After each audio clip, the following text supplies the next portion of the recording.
Você já parou para pensar por que histórias de sofrimento nos fascinam tanto? Por que uma boa tragédia, mesmo nos deixando abalados, parece nos purificar? A resposta está em 3 palavras gregas: pathos, parapeteia e catarsis. Para Aristóteles, a tragédia é a arte em sua forma mais elevada, porque ela mostra o ser humano, não no seu dia a dia, mas em sua essência moral, dividido entre o que ele quer e o que ele deve fazer. É a imitação de uma ação séria, completa, que nos faz sentir piedade e medo, e no final nos purifica dessas mesmas emoções. Nesse grande teatro da vida, 3 elementos formam o coração do drama.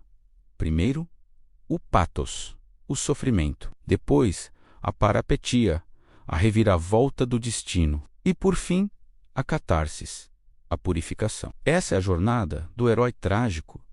Ele age, ele sofre, ele vê seu mundo virar de cabeça para baixo. E, no final, ele compreende. O drama não é só sobre desgraça, é sobre o movimento inevitável que leva o herói da ação à revelação. É nesse caminho que a dor se torna palpável, a sorte se inverte e a alma encontra uma nova clareza. A tragédia nos mostra o ser humano em sua luta contra o destino, reconhecendo seus próprios limites. Vamos começar pelo pathos, a experiência do padecimento. Para Aristóteles, o pathos não é só uma tristeza qualquer, é o sofrimento que o herói enfrenta como resultado direto de suas próprias escolhas. É um evento que causa dor, destruição, que mexe com a alma e com o corpo. Mas o mais importante é que esse sofrimento não é um acaso. Ele é uma peça necessária na engrenagem da tragédia. É o ponto em que a ação deixa de ser algo externo e passa a revelar a verdade moral e existencial do personagem. O pathos é a forma que a gente pode sentir da necessidade, do inevitável. Ele mostra, através da dor, a conexão direta entre agir e sofrer. O herói trágico sempre age por um ideal, por algo que ele acredita ser o certo. Mas é justamente essa virtude que o leva ao erro, o que os gregos chamavam de amártia. E é desse erro que nasce o sofrimento. A grandeza do herói não está em escapar da dor, mas em encará-la como parte do que ele é. O pathos não é sentimentalismo barato, é uma revelação profunda. Ele nos mostra o ser humano, nu, diante da ordem do universo. Pense em Édipo Rei, quando ele descobre que matou o próprio pai e se casou com a própria mãe. O horror que o invade é o pathos em sua forma mais pura. Ele não sofre porque perdeu o poder, mas porque entende que toda a sua vida foi construída sobre um erro terrível. O sofrimento atinge a sua essência. Ele se torna vítima da sua própria verdade. Por isso, o pathos é o centro do trágico. É nele que a história ganha peso moral e filosófico. Toda tragédia é, no fundo, uma descida ao inferno do próprio ser.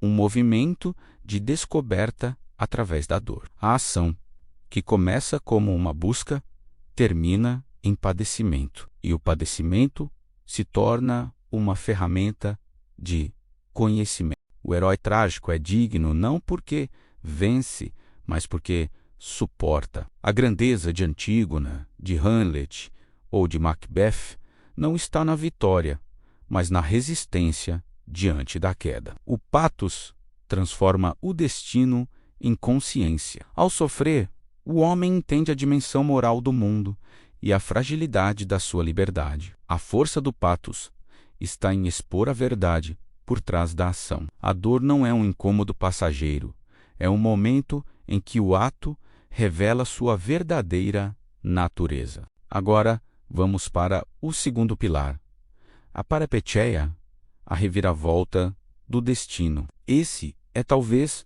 o elemento mais visível da tragédia. É aquela mudança súbita, inesperada, que vira a história de ponta cabeça. Para Aristóteles, é a mudança na sorte do herói, que vai da felicidade para a desgraça. Em termos mais simples, é o ponto de virada, aquele momento crucial que joga a narrativa em direção ao seu final. Essa inversão de rumo não é aleatória. Ela precisa ser verossímil e necessária, ou seja, ela deve surgir de forma lógica das ações e motivações do personagem. A parapeteia é o momento em que o destino se revela como uma consequência inevitável das escolhas feitas. A palavra vem do grego peripeteia, usada por Aristóteles em sua Poética. Não se trata do acaso invadindo a história, mas da necessidade surgindo de forma inesperada.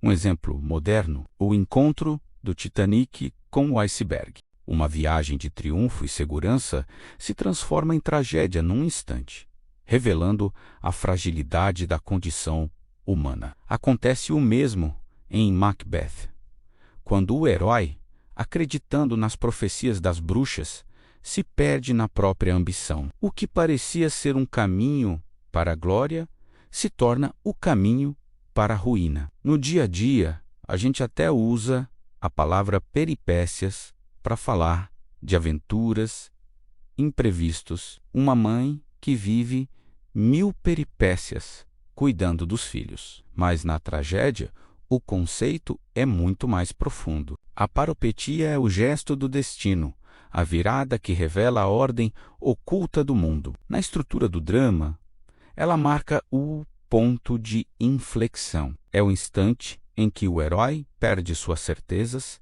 e se vê impotente diante do inevitável. É nesse abismo que o pathos, o sofrimento, ganha corpo. A parapeteia é o motor do drama. Ela transforma o agir em padecer. É o movimento da ação que, ao chegar no seu auge, se inverte. Aristóteles via nela o núcleo da tragédia, porque ali se revela a essência da vida, a instabilidade de tudo, a queda do poder para a ruína. A tragédia é o espelho da nossa própria impermanência, e a parapetia é o momento em que esse espelho se quebra.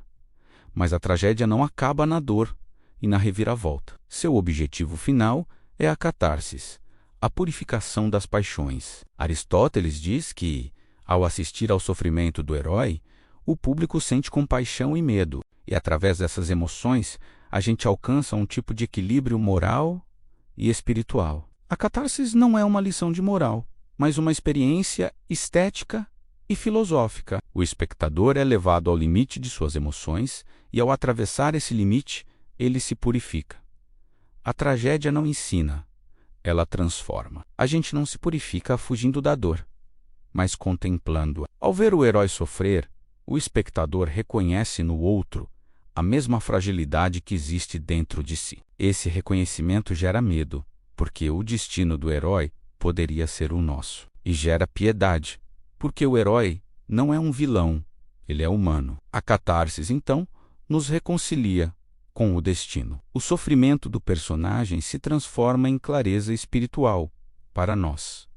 O público sai da peça não derrotado, mas purificado. O medo é acalmado pela compreensão, e a dor se transforma em sabedoria. É aí que a arte cumpre sua função filosófica. Ela revela a verdade da condição humana e, ao mesmo tempo, liberta o espírito da angústia. E assim, o pathos, a parapeteia e a catarsis formam um ciclo contínuo.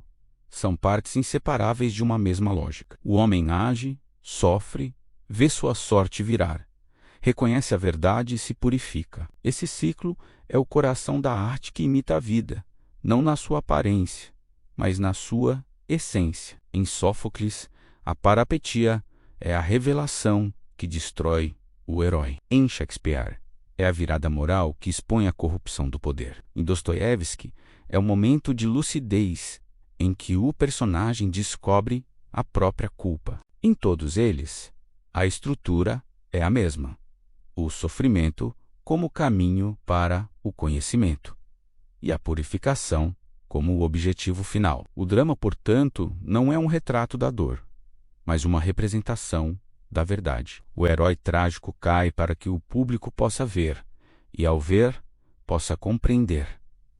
A dor é um instrumento da revelação. A queda é o meio para a elevação. A parapeteia leva o patos ao seu ponto máximo, e a catarsis devolve ao espírito a harmonia que ele havia perdido. É por isso que Aristóteles considerava a tragédia a mais alta forma de poesia, porque ela nos reconcilia com o inevitável, purificando a alma através da visão do destino. A arte trágica não nos consola, ela nos esclarece. E esse esclarecimento, conquistado através da dor, é a mais profunda vitória do espírito humano. Obrigado por assistir. Se você gostou de mergulhar nesses conceitos, não se esqueça de se inscrever no canal e deixar seu like para mais análises como essa. Até a próxima!